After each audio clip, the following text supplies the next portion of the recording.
Buenas tardes, hermanos en Cristo Jesús, amigos y amigas. Por la misericordia de Dios nuestro Señor Jesucristo, puedo estar hoy nuevamente con ustedes predicándoles el Evangelio del Reino, el Evangelio de la salvación y de la vida eterna, el Evangelio de las buenas nuevas. Y como siempre digo, lo hago con la Biblia en la mano, no para especular, sino para confrontar la prédica con las citas bíblicas que se hacen. Y la voy a iniciar con la oración que nos enseñó Dios nuestro Señor Jesucristo, que es el Padre nuestro, así: Padre nuestro que estás en los cielos, santificado sea tu nombre. Venga a nosotros tu reino, hágase, Señor, tu santa voluntad, como en los cielos, así también en la tierra. El pan nuestro de cada día, dánoslo hoy. Perdona nuestras deudas, así como nosotros perdonamos a nuestros deudores. Y no nos metas en tentación, mas líbranos del mal, porque tuyo es el reino, el poder y la gloria por los siglos de los siglos. Amén, amén y amén. Bendito el Señor. Alabanzas a tu santo nombre, Cristo Jesús, la gloria sea para ti, Dios mío. Aleluya, gloria a Dios. Voy a orar también y a leer el Salmo 118, que se llama Acción de Gracias por la salvación recibida de Jehová, que dice: alabad a Jehová, porque Él es bueno, porque para siempre es su misericordia. Diga ahora Israel, que para siempre es su misericordia. Diga ahora la casa de Aarón, que para siempre es su misericordia. Digan ahora los que temen a Jehová, que para siempre es su misericordia. Desde la angustia invoqué a Jehová y me respondió Jehová, poniéndome en lugar espacioso. Jehová está conmigo, no temeré lo que me pueda hacer el hombre. Jehová está conmigo entre los que me ayudan. Por tanto, yo veré mi deseo en los que me aborrecen. Mejor es confiar en Jehová que confiar en el hombre. Mejor es confiar en Jehová que confiar en príncipes. Todas las naciones me rodearon, mas en el nombre de Jehová yo las destruiré. Me rodearon y me asediaron, mas en el nombre de Jehová yo las destruiré. Me rodearon como abejas, se enardecieron como fuego de espinos, mas en el nombre de Jehová yo las destruiré. Me empujaste con violencia para que cayese, pero me ayudó Jehová. Mi fortaleza y mi cántico es Jehová, y Él me ha sido por salvación. Voz de júbilo y de salvación hay en las tiendas de los justos. La diestra de Jehová hace proezas. La diestra de Jehová es sublime. La diestra de Jehová hace valentías. No moriré, sino que viviré y cantaré las obras de Jehová. Me castigó gravemente Jehová, mas no me entregó a la muerte. Abridme las puertas de la justicia, entraré por ellas. Alabaré a Jehová. Esta es puerta de Jehová, por ella entrarán los justos. Te alabaré porque me has oído y me fuiste por salvación. La piedra que desecharon los edificadores ha venido a ser cabeza del ángulo. De parte de Jehová es esto, y es cosa maravillosa a nuestros ojos. Este es el día que hizo Jehová. Nos gozaremos y alegraremos en él. Oh Jehová, sálvanos. Ahora te ruego, oh Jehová, que nos hagas prosperar ahora. Bendito el que viene en el nombre de Jehová. Desde la casa de Jehová os bendecimos. Jehová es Dios y nos ha dado luz. Atad víctimas con cuerdas a los cuernos del altar. Mi Dios eres tú y te alabaré, Dios mío, te exaltaré.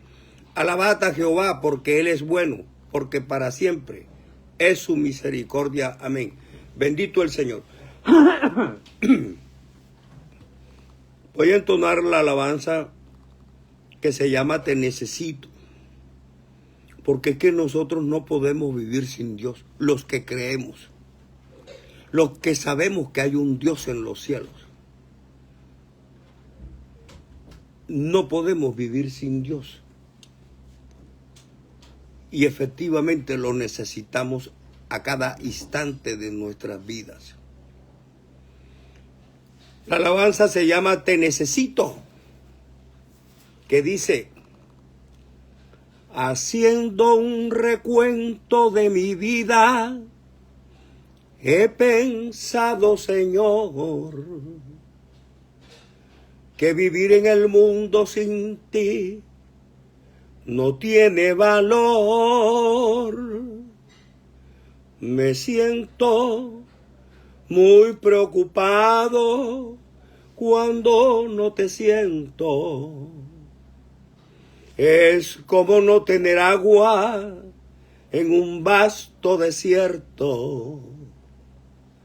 Perdona hoy, mi Señor, si te he ofendido. He llegado a la conclusión que te necesito. Te necesito en mi alma, en mi vida, en mi mente y en mi corazón. Los suspiros que doy en la vida te los debo a ti. El sentir tu presencia en mi vida es de mucho valor.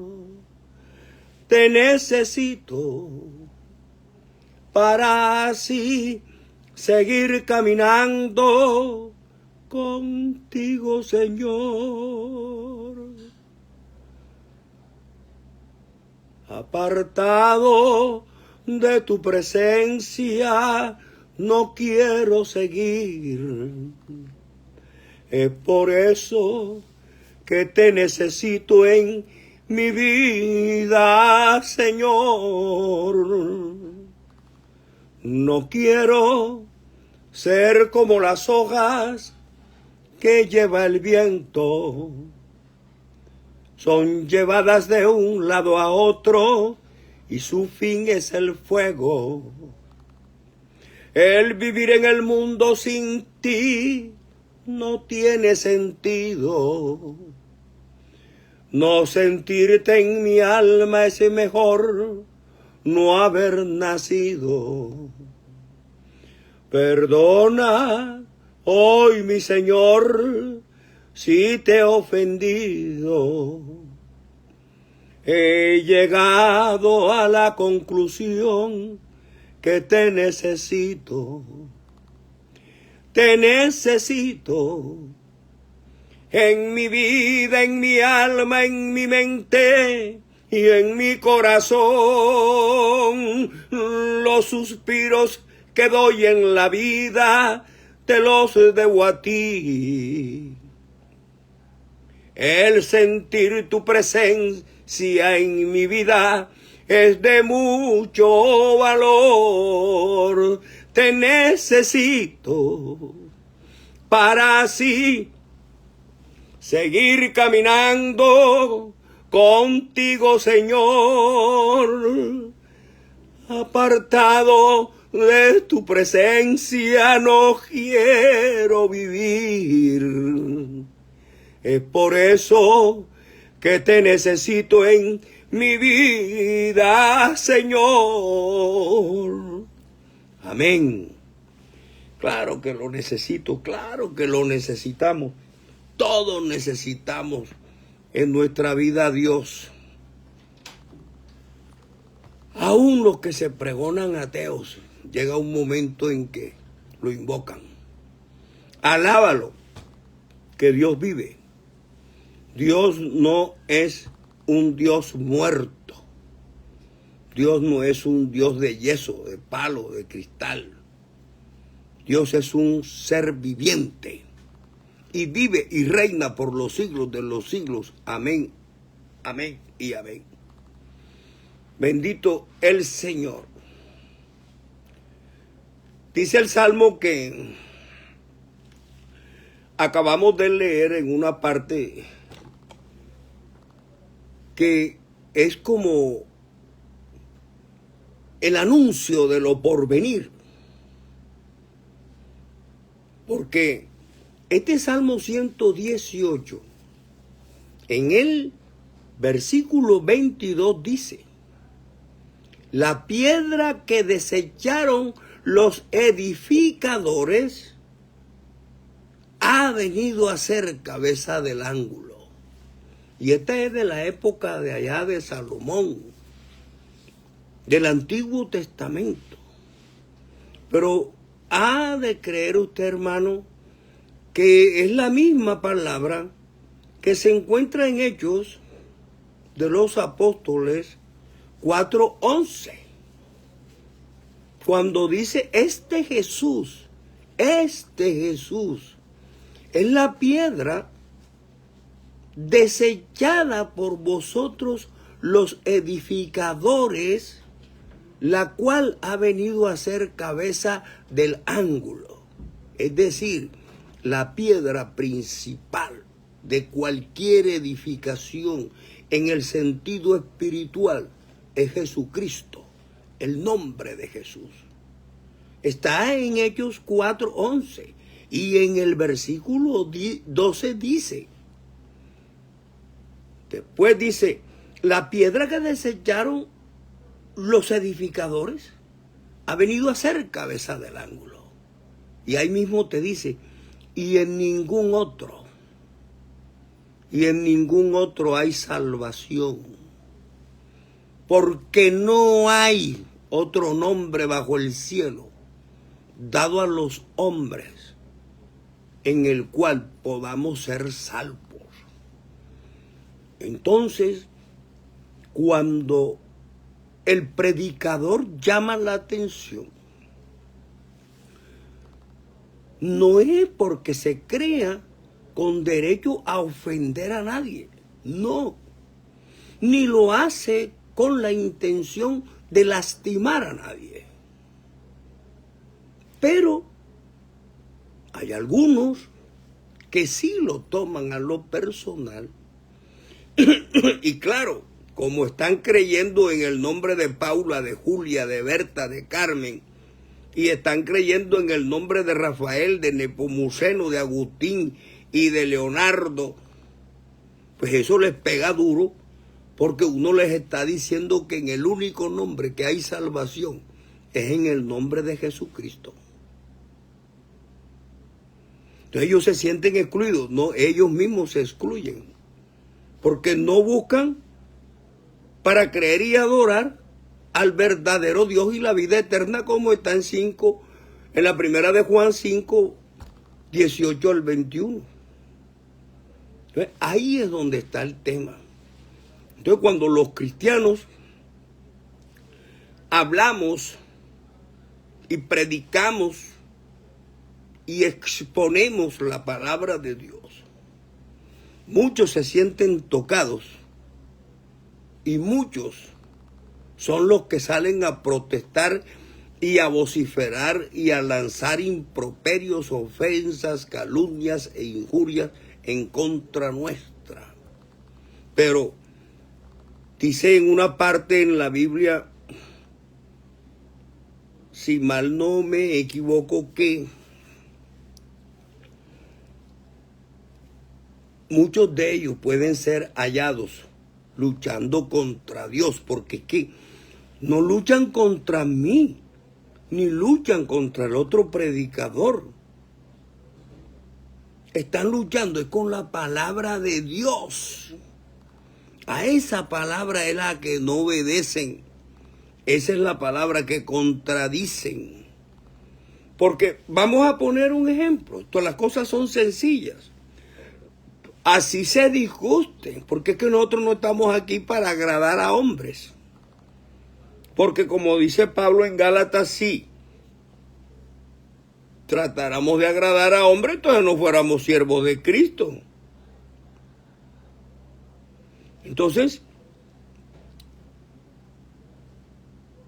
en Éxodo 20, versículos del 1 al 6, que se titula Los 10 mandamientos, dice Jehová de los ejércitos: yo soy Jehová tu Dios que te saqué de la tierra de Egipto. No te harás, ya, la prohibición. Eso no es que si tú quieres, que tal vez si se te ocurre o si se te viene a la imaginación, no. Dios es taxativo y dice, no te harás imagen ni semejanza de cosa alguna que esté arriba en los cielos, abajo en la tierra, ni en las aguas debajo de la tierra. No te inclinarás a ellas, ni las honrarás, porque yo soy Jehová tu Dios fuerte y celoso, que visito la maldad de los padres hasta los hijos, hasta la tercera y cuarta generación de los que me aborrecen. Fíjense ustedes, la prohibición es taxativa, clarita. No hay lugar a duda. No te harás, no te inclinarás, no las honrarás. Esa es la prohibición de Dios con relación a las imágenes. Y hay como 250 advertencias y prohibiciones en toda la Biblia con relación a la adoración de muñecos y de estatuas. Pero cuando uno le recuerda ese pecado, que es más que un pecado, porque eso es abominación, eso es una afrenta contra Dios.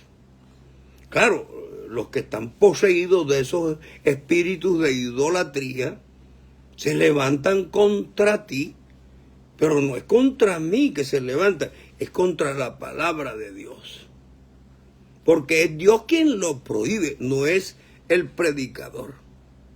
Dios es el que le está diciendo en Éxodo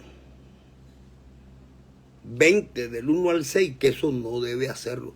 Desde el comienzo. Desde el comienzo. Y entonces, las otras prohibiciones están ahí.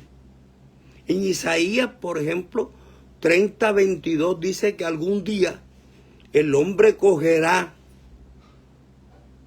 a los ídolos y los tirará a la basura como trapo asqueroso. Isaías 30:22. El mismo Isaías, en el capítulo 44, versículo 9 al 20, nos da una lección de cómo hacen los artífices los muñecos, sea de madera o sea de metal. Y comienza diciendo, los formadores de imágenes de talla, todos ellos son vanidad, y lo más precioso de ellos para nada es útil. O sea, de advertencias y de prohibiciones contra la idolatría está llena la Biblia. Y en Apocalipsis 9, 20 y 21, porque es que Dios prohibía eso en el Antiguo Testamento, como dicen o creen algunos. Dios no es en el Antiguo Testamento solamente, es en toda la Biblia que Dios te prohíbe la idolatría, hermano. ¿Por qué te dejas engañar? ¿Por qué dejas que te tuerzan el camino? Fíjese lo que dice en Apocalipsis 9, versículos 20 y 21. Dice, y los otros hombres que no fueron muertos con estas plagas, ni aun así se arrepintieron de las obras de sus manos, ni dejaron de adorar a los demonios y a las imágenes de oro, de plata, de bronce, de piedra y de madera, los cuales no pueden ver, ni oír, ni andar. Y no se arrepintieron de sus homicidios, ni de sus hechicerías, ni de su fornicación, ni de sus hurtos. Entonces, es Dios quien a lo largo de toda la Biblia te prohíbe. Pero ahí saltan en internet una cantidad de personas que se ve que están con la idolatría bien incrustada en su corazón, como la teníamos nosotros antes. Es que yo también pasé por ahí. Y por eso es que me preocupa. Y trato de ayudar a muchas personas para que no caigan ahí, porque eso quema. Espiritualmente eso quema, hace daño, condena. Y es un pecado de muerte eterna. Entonces, pues la advertencia y el llamado es para que nos reconciliemos con Dios, pero en espíritu y en verdad. Y no para continuar detrás de unos muñecos que tienen que cargarlo porque ellos no caminan. Si les hablan, pierden el tiempo porque ellos no oyen. Si los alaban, también pierden el tiempo porque tienen orejas, pero no oyen. En fin, no sirven para nada. Es lo que dice Isaías 44, 9 al 20. Entonces, hermanos, iniciemos la reunión, la congregación, diciendo que esta reunión o esta congregación la hacemos en el nombre de Jesucristo, para que Dios esté aquí en medio de nosotros, para que Dios nos bendiga y nos proteja de toda calamidad. Nosotros los cristianos no tenemos nada contra el prójimo católico. Sobre todo yo que estuve allá. Lo que nosotros reprochamos es la educación que les da la jerarquía católica. Porque ya pasamos por ahí. Por lo menos yo. Y yo rechazo esa educación, esas prácticas, esos ritos, esas costumbres, porque nada de eso está en la Biblia. Porque entendí que hay que obedecer a Dios y no al hombre. Eso es lo primero, lo básico, lo fundamental es que hay que entender eso. Que al que hay que obedecer es a Dios, no al hombre. Si el cura me dice que yo tengo que adorar un muñeco de palo, sabiendo que en Éxodo 20, desde allá, desde el comienzo de los tiempos, Dios me lo prohibió, estamos haciendo lo mismo que Eva comiendo la manzana y dándosela a comer a Adán, es decir, desobedeciendo todavía las órdenes de Dios. Y en eso se la pasó el pueblo judío. Todo el tiempo le desobedecía a Dios. Allá en el desierto se les rebelaron y le decían a Moisés: ¿para qué Dios nos sacó de Egipto si aquí estamos pasando hambre? ¿Cómo añoramos esas ollas llenas de carne de los asirios, de los egipcios? Y Dios todos los días les daba el maná. Se cansaron del maná y protestaron. Y ellos hicieron que Moisés también en un momento se rebelara. Y por ellos, por los judíos, por la rebelión de los judíos en el desierto, no solamente una vez, sino también cuando hicieron el becerro de oro, cuando querían comer carne y Dios les mandó las codornices desde el mar. En todas esas rebeliones, todo eso hizo que Moisés viera de lejos la tierra prometida, se le permitiera verla de lejos, pero no que entrara a ella.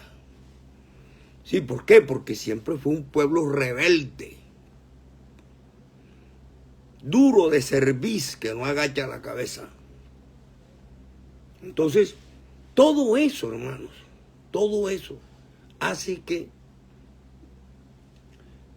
la desobediencia es el principal y más grave pecado del hombre. Desobedecer a Dios. Por eso es que nosotros le decimos a las personas cuando le advertimos que adorar estatuas de palo o pintadas en un lienzo es pecado de muerte. Salen diciéndote que no, que es que ellos no las adoran, que ellos las veneran. Dice, no te inclinarás a ellas ni las honrarás. Sin nada con eso. Es un trapo asqueroso que tú vas a tirar a la basura un día de estos. Entonces, cuando nosotros les decimos y les advertimos eso, ellos tienen su corazón puesto en la estatua. Tienen su fe depositada en el muñeco, porque eso es lo que le han metido en la cabeza desde niños, sus guías espirituales. Y en Isaías 3:12 lo dice muy claramente. Pueblo mío, los que te guían te engañan y tuercen el curso de tus caminos. Te tienen en caminos torcidos. Que cuando yo te hablo o te habla algún otro predicador y te dice que ese camino por el que vas es torcido, tú no le creas, porque tú estás creyéndoles a los hombres que te engañan, a los que te llevan por el camino de perdición. A esos son los que tú les crees. Entonces, quienes predicamos la palabra estamos obligados a decir la verdad. Nosotros no podemos seguir tolerando que esto ocurra. Nosotros tenemos que decir la verdad. ¿Nosotros por qué decimos que esa práctica es del demonio? Hombre, sencilla y llanamente porque estuvimos allá, lo hicimos, pecamos, caímos en desobediencia con Dios. Pero cuando Dios nos dio entendimiento y conocimos la palabra de Dios y entendemos que eso es pecado de muerte, pues obviamente que nos arrepentimos y le pedimos perdón a Dios y más nunca lo hacemos. Y si yo veo una persona que va a caer en el hoyo, lo más lógico es que le advierta que ahí hay un hoyo. Ahora, si ella se quiere caer, esa sí es una situación que yo no puedo aguantar. Pero mi obligación es decirle, hey, vas directo al hoyo. O alza los ojos que arriba de ti está la espada y te va a traspasar. Pero si tú te quieres quedar ahí y que la espada te caiga, bueno, como dice en la Biblia, sacude tu pie y dile que tu sangre caiga sobre ti porque yo te prediqué y tú no quisiste escuchar. Amén. Nosotros estuvimos allá, yo por lo menos estuve allá. Y era de los que cargaba también las estatuas. Y usaba escapulario, medallitas, rosario. Iba a las procesiones, les prendía velas y el fandango de la idolatría. Ahí no está Dios. Ahí está Satanás dando vueltas. Porque es que eso es lo que dice la Primera de Corintios, capítulo 10, versículos del 14 al 22. Dice Pablo, ¿qué digo pues? ¿Qué digo pues? Que el ídolo es algo, o que sea algo lo que se sacrifica a los ídolos. Antes os digo que lo que los gentiles sacrifican, al demonio lo sacrifican y no a Dios.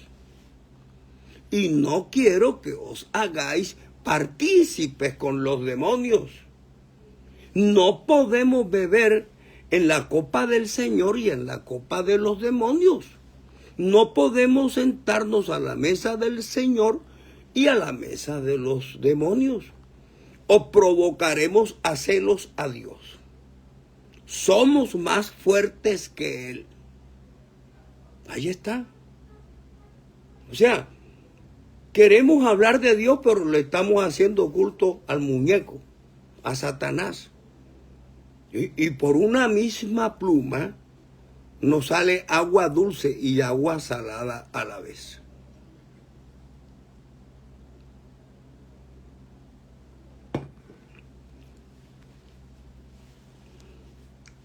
Entonces nosotros no podemos silenciar. Nosotros fuimos víctimas del engaño. Yo particularmente lo fui. Y Dios me sacó de ahí corriendo. Y poco a poco me ha ido ilustrando. Poco a poco ha ido mejorando mi entendimiento y mi conocimiento. Yo entendí que tenía que huir de ahí. Pero para eso hay que tener ojos para ver y oídos para oír. Pero si no te dejas instruir de la palabra de Dios, sino que quieres discutir con Dios y quieres rebelarte contra el predicador que te quiere enseñar la sana doctrina, oiga bien, la sana doctrina, y no ese evangelio pervertido de que se habla Pablo en Gálatas, que quienes predican un evangelio diferente te están predicando un evangelio maldito. Pero si quieres seguir allá, Dios te manda el aviso, a través mío o a través de cualquier otro. Pero la decisión es tuya. ¿A quién obedeces tú? Porque cuando los apóstoles fueron presos por los principales sacerdotes, los sacerdotes, el sumo sacerdote, los ancianos del concilio, los miembros del concilio de Jerusalén, todos ellos, los herodianos, los fariseos y los saduceos, lo primero que le dijeron es que te prohibimos que hables en el nombre de Jesucristo, que enseñes en ese nombre, no más. Y los apóstoles le dijeron, ¿cómo así? Díganme una cosa, ¿a quién es menester obedecer? ¿Al hombre o a Dios? Pues claro que a Dios. Entonces, si Dios te prohíbe que adores estatuas, pero los curas te dicen que si tienes que adorarla, ¿a quién vas a obedecer tú? ¿Al hombre o a Dios? El interrogante está ahí. Entonces, pero yo decidí obedecer a Dios. Porque yo venía en desobediencia desde niño, que me cogía mi abuela y me llevaba allá. Y yo ni sabía para qué me llevaban, ni por qué me llevaban, ni por qué me arrodillaba ante el muñeco, pero yo lo hacía. Pero claro, ¿por qué? Por ignorancia de la palabra de Dios. Por ignorancia. Porque yo fui un ignorante también. Y lo soy todavía. Porque hay muchas cosas que todavía necesitamos tener claridad de Dios. Pero hay muchos que dicen que son inteligentes, que son infalibles, que saben todo de Dios. Pero cuando les hacen la pregunta, una pregunta elemental y sencilla, salen diciendo una cosa que para mí es asombrosa. Una cosa para mí es asombrosa, porque es que al Papa Francisco le preguntan que por qué Dios dejó morir a Jesús en la cruz. Y él responde y dice que él no sabe.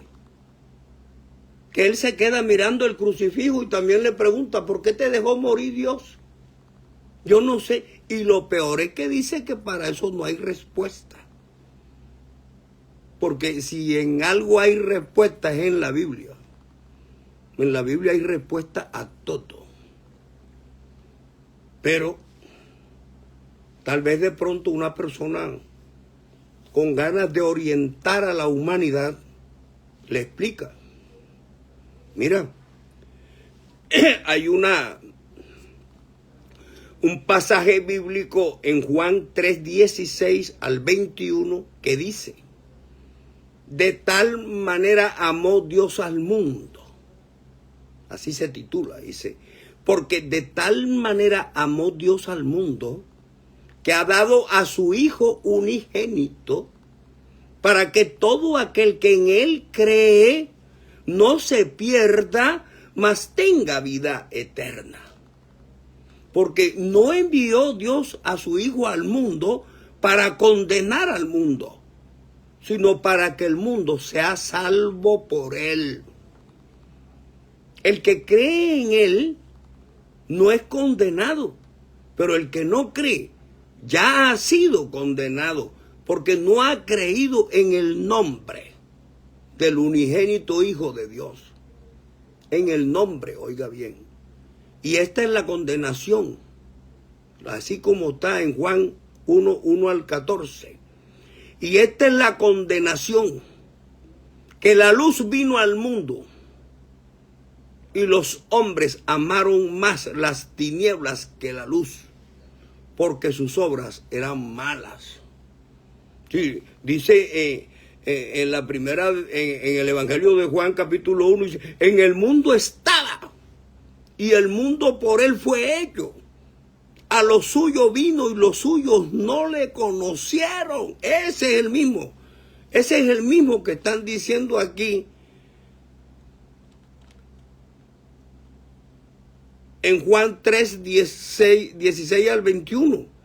Y Juan revela el misterio cuando en el capítulo 1 dice, ¿sí? En el principio era el verbo, y el verbo era con Dios, y el verbo era Dios, y el verbo estaba con Dios. Y dice, y nada sin el verbo fue hecho. ¿Por qué? Porque el verbo era el espíritu que decía, hágase la luz. Por eso es que a quien yo reprendo en el nombre de Jesucristo, dice que cuando uno lee el Génesis, se puede imaginar a un mago con una varita diciendo, hágase la luz y póngase aquí, hágase el planeta este y hágase el sol. Dios mío, ¿esto qué es? ¿Qué clase de espíritu lo posee? Dios es todopoderoso. El principio y el fin.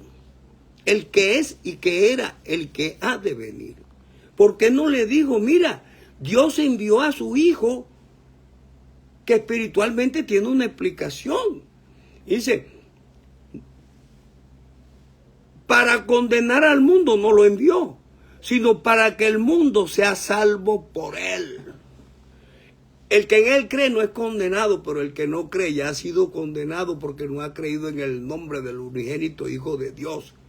Y esta es la condenación, que la luz vino al mundo y los hombres amaron más las tinieblas que la luz, porque sus obras eran malas. Porque todo aquel que hace lo malo, claro, aborrece la luz y no viene a la luz para que sus obras no sean reprendidas, para que no sea descubierto. Mas el que practica la verdad viene a la luz, busca a Dios, para que sea manifiesto que sus obras son hechas en Dios. Entonces, ahí es donde está la revelación también del misterio que hace Juan en la primera de Juan, capítulo 5, versículos 18 al 21. O sea, lo que hay es que explicarle a la gente. Mira, en el principio era el verbo. Pero sabemos que en el Evangelio de Juan 1 en el 14 dice, y aquel verbo se hizo carne. Entonces, hablando en forma filosófica, hagamos un silogismo. Un silogismo verdadero consta de dos premisas verdaderas. Y obviamente que la conclusión tiene que ser verdadera. Entonces, la primera, el verbo era Dios. La segunda, el verbo se hizo carne. La conclusión, el que se hizo carne fue Dios. Que metafóricamente o en parábolas se interpreta como el Hijo de Dios. Porque es que ahí es donde está, digamos, escondido el misterio que estaba oculto desde los tiempos eternos. Que el que se hace carne es el mismo Dios, no que mandó a nadie. Pero que estando en forma de hijo, no estimó el ser igual a Dios como cosa que aferrarse, sino que se humilló a sí mismo, no delante de nadie, sino que se humilló a sí mismo y padeció muerte, y muerte de cruz. ¿Por qué? Porque no hay remisión de pecados si no es con derramamiento de sangre. Y para poder perdonar a la humanidad, porque la humanidad por la ley no se salvaba, porque la ley no salvó a nadie. Todo el mundo pecó y todavía pecamos. ¿Qué hace Dios? Viene a rescatarnos del pecado, a redimirnos, a quitarnos la ley, no para que hagamos lo que querramos, no. Es que hay muchas cosas que hay que interpretar bien. O sea, Dios, ahí está en Efesios, que los mandamientos contenidos en ordenanzas fueron abolidos por la muerte de Jesús en la cruz. Y ahí es cuando nosotros los gentiles apenas empezamos a conocer a Dios. ¿Por qué? Porque nosotros estábamos por fuera de todo. Bendito sea el Señor. Entonces, Dios nos llama con su muerte. Él abre la entrada a los gentiles, que somos nosotros, todos los pueblos diferentes al judío. Él nos abre la puerta a la salvación y dice, venga, ahora es por fe. Ahora la salvación es por gracia, no por obras, para que nadie se gloríe, que yo hice esto, que yo di al enfermo, que yo visité al preso, que yo curé. No, no. Ahora es por fe, por medio de la fe en Jesucristo es la salvación ahora. Hermanos, ya no es como antes. Claro que esos pecados contenidos en la ley de Dios están vigentes, los 10 mandamientos. Pero las 400 o 600 reglas o mandamientos y requisitos y todo lo que impuso Dios a través de Moisés, que son 600 y pico, todos esos quedaron abolidos con la muerte de Jesucristo en la cruz. Es que hay un proceso que hay que entender. Lógicamente que entonces es cuando nosotros, que estábamos sin Dios, que no hacíamos parte de la ley ni de los pactos, que nosotros no conocíamos a Dios, no éramos herederos, no éramos hijos de Dios, éramos considerados las fieras del campo. Fuimos los que bajamos en el manto que se le mostró a Pedro estando en ayunas. Que Pedro dijo, Señor, ¿cuándo he comido yo cosa inmunda? Y Dios le dijo, no digas inmundo a lo que Dios creó. Coge, mata y come.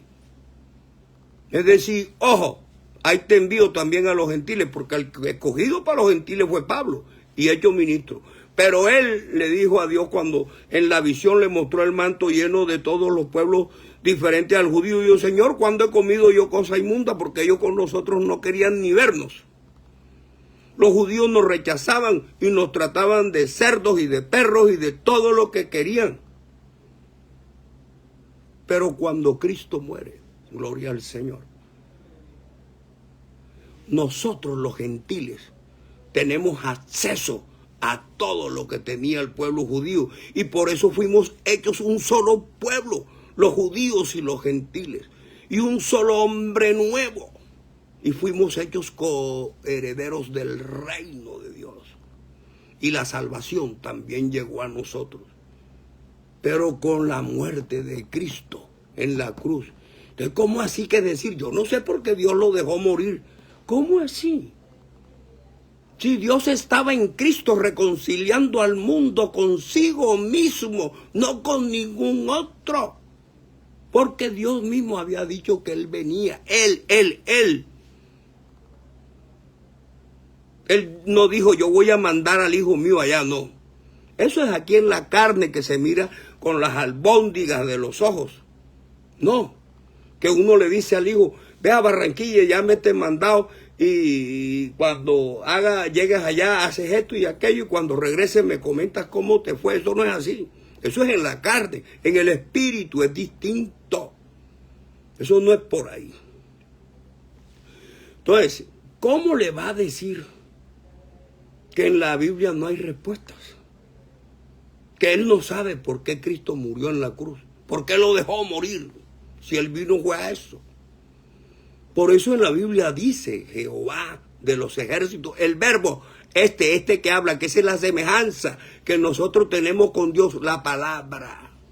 Esa que tú oyes y no ves, porque así como Dios hablaba, y lo oían, pero no lo veían, pero lo obedecían. Así también nosotros tenemos verbos que nos oyen, pero no nos ven.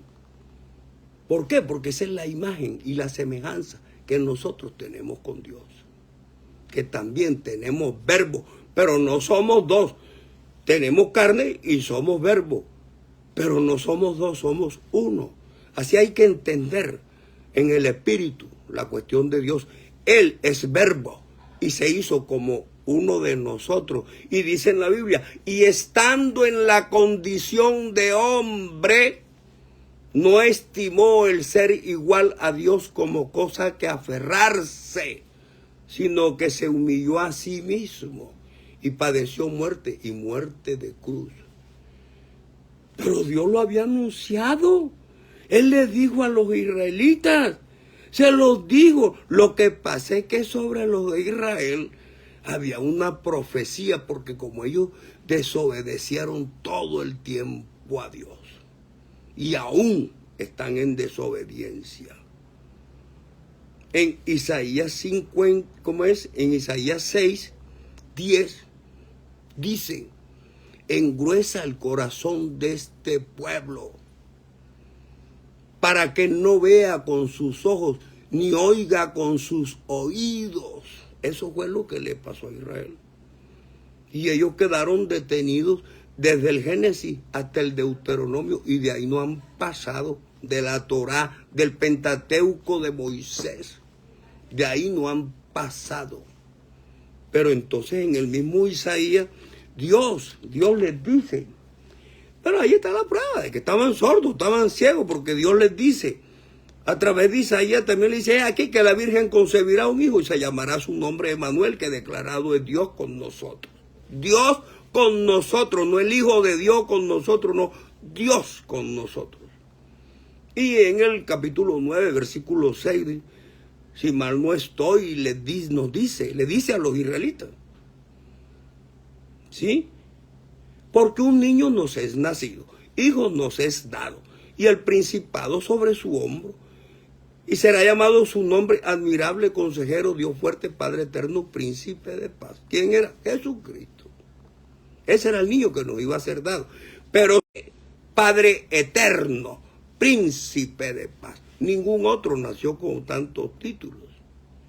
Y luego después le dice a los judíos, vosotros sois mis testigos, dice Jehová, y mi siervo que yo escogí, Jesucristo, para que me conozcáis, creáis y entendáis que yo mismo soy. Antes de mí no fue formado Dios, ni lo será después de mí. Yo Jehová, y fuera de mí no hay quien salve. ¿Y quién es el Salvador? Jesucristo. ¿Por qué? Porque es el mismo. ¿Y qué te dice? En Hebreos 8:13, algo así. Jesucristo es el mismo ayer y hoy y por los siglos. Hay que entender eso. Hay que entender el misterio que estaba oculto de tiempos eternos y que ahora, por la voz de los profetas, nos ha sido revelado. Hay que entender lo que dice Juan en la primera epístola, capítulo 5, 18 al 21, que dice que el Hijo de Dios, dice, porque sabemos que somos de Dios y el mundo entero está bajo el maligno. Pero sabemos que el Hijo de Dios ha venido al mundo, oigan bien, para conocer al que es verdadero. Y estamos en el verdadero, en su Hijo Jesucristo. Este es el verdadero Dios y la vida eterna. ¿Quién? Jesucristo. Hijitos, guardaos de los ídolos. Juan nos los advierte muy claro, dice, este es Dios. Este es el verdadero Dios y la vida eterna. Dice, y estamos en el verdadero, en su Hijo Jesucristo. Este es el verdadero Dios y la vida eterna. Hijitos, guardaos de los ídolos. Entonces, todo eso se le podía haber dicho a quien hizo esa pregunta, ¿por qué Cristo muere en la cruz? Y no solamente eso, cantidades de versículos, Dios mío, Señor, bendito sea tu nombre. ¿Cómo voy a decir yo que yo no sé por qué Cristo murió en la cruz? O, ¿cómo voy a decir yo, peor todavía, que es que en la Biblia no hay respuesta para eso? Oye, bendito sea el Señor. Eso no se hace. Tras de que tienen a un pueblo confundido con sus estatuas de yeso y de palo y de madera y de cobre, y la gente corriendo detrás de algo que tienen que llevar cargado, tras de que tienen a la gente en la ignorancia, como estuve yo durante más de 33 años, o hasta 33 años, van a salirle con que ellos, yo no sé por qué Cristo murió en la cruz, y lo peor es que no hay ni respuesta. ¿Eso qué es? ¿Eso qué es? Dios mío, así nos engaña a la humanidad. Y lo peor es que antes ellos decían que todo lo que ellos decían era por mandato de Dios, que ellos eran infalibles, que lo que el Papa dijera no se podía ni discutir, y el que se atreviera a discutir algo que dijera el Papa se moría. En la guillotina, en la hoguera y en la horca. Oye, no quieren que uno recuerde eso. ¿Acaso a nosotros se nos olvidó la historia de hace 400 años? ¿Acaso a nosotros se nos olvidaron los 700 años o más de las etapas más negras y horrorosas de la historia del hombre? Nosotros lo que tenemos que decir es la verdad. Y por eso yo te digo, cree en el Señor Jesucristo y serás salvo, tú y tu casa. No es que tengas que creer en María, ni en Inmaculada, ni en Guadalupe, ni en Rosario, ni en Chiquinquirá, ni en las 100,000 vírgenes que tienen, ni en los 200,000 santos que puedan tener, o quién sabe, son millones. Porque en la Biblia te lo dice, que no hay otro nombre bajo el cielo dado a los hombres en el que podamos ser salvos. Jesucristo es la piedra angular, Hechos 4, 11 y 12. Bendito el Señor. Entonces, ¿qué dice también en Romanos 10, 9 y 10? ¿Ah? Que si confesares con tu boca y creyeres en tu corazón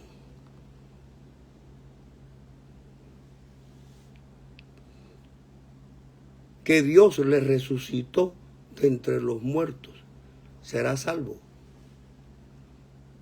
Porque con la boca se confiesa, porque con el corazón se cree, con el corazón se cree para justicia, pero con la boca se confiesa para salvación. Si confesares con tu boca que Jesucristo es el Señor y que Dios le resucitó de entre los muertos, serás salvo. Ahí no dice que si confesares con tu boca a Chiquinquirá, a Carmen, a María, a Berta, a Julia, no. si confesares con tu boca que Jesucristo es el Señor y que Dios le resucitó entre los muertos, porque es que Él fue quien se crucificó, Él fue quien nos redimió del pecado, Él fue quien resucitó entre los muertos, no más nadie. Entonces han cogido y han metido una doctrina diferente, han cambiado todo, han subido al cielo al que ellos les da la gana, han bajado del cielo al que se les antoja, como hicieron con Juana de Arco, que la quemaron en la hoguera a la doncella de Orleans, una niña de 18 años, la quemaron en la hoguera por hereje, y 25 años más tarde dijeron, ¿dónde la tenemos? Y dijo, no, la tenemos en el infierno. Como si ellos pudieran decir quién se va para el infierno y quién se va para el cielo. Entonces, ¿qué hacemos con ella allá si ella nunca hizo nada? Y dice, sácala de allá. Ajá, ¿y qué hacemos? Hazle una estatua y la ponemos en los altares y ahora ya se llamará la Santa Juana. Vean todo eso. Cómo han engañado a la humanidad y cómo la han hecho caer en la miseria espiritual. Porque es que el hombre no ha sido educado en la Biblia. A nosotros no nos dieron educación en la Biblia. Nos estafaron, nos robaron, nos engañaron, enseñándonos el catecismo de Gaspar Astete y la religión de Miguel Faría. Y no quieren que nosotros protestemos, no quieren que nosotros digamos nada, porque la cultura de ella es el secretismo. Tapen, tapen, tapen. Así como quieren que tapemos también los millones de niños que han violado en el mundo, porque son campeones en pederastia en el mundo. Todo hay que callarlo, porque es ella, porque es la Santa Madre. ¿Santa de qué? ¿Y madre de quién? Nosotros lo que sí sabemos, y algún día, si Dios quiere, vamos a hablar de eso, es lo que dice en Apocalipsis 17:5. Y voy a terminar con eso leyéndolo, diciendo. Perdón. Apocalipsis 17:5. O 4 y 5 dice, y la mujer estaba vestida de púrpura y escarlata y adornada de oro, de piedras preciosas y de perlas, y tenía en la mano un cáliz de oro lleno de abominaciones y de la inmundicia de su fornicación, y en su frente un nombre escrito, un misterio: Babilonia la Grande, la madre de las rameras y de las abominaciones de la tierra. Y acá, en el versículo 18 dice que la mujer estaba vestida de púrpura, acabamos de leer, y en su frente tenía el nombre escrito: Babilonia la Grande, la madre de las rameras y de las abominaciones de la tierra. Y en el 18 del capítulo 17 dice, y la mujer que has visto es la gran ciudad que reina sobre los reyes de la tierra. ¿Cuál es la ciudad donde los presidentes y gobernantes del mundo van a arrodillársele al líder religioso que ellos tienen? Esa es la que reina sobre los reyes del mundo. Ahí se las dejo. Porque esto es escudriñando las escrituras. Y obviamente que Dios, nuestro Señor Jesucristo, nos dé revelación de la palabra. En el nombre de Dios nuestro Señor Jesucristo, si Dios quiere, mañana estaré predicando nuevamente el Evangelio a las 2 de la tarde. Dios nos bendiga a todos. Amén. Bendito el Señor. Gloria a Dios.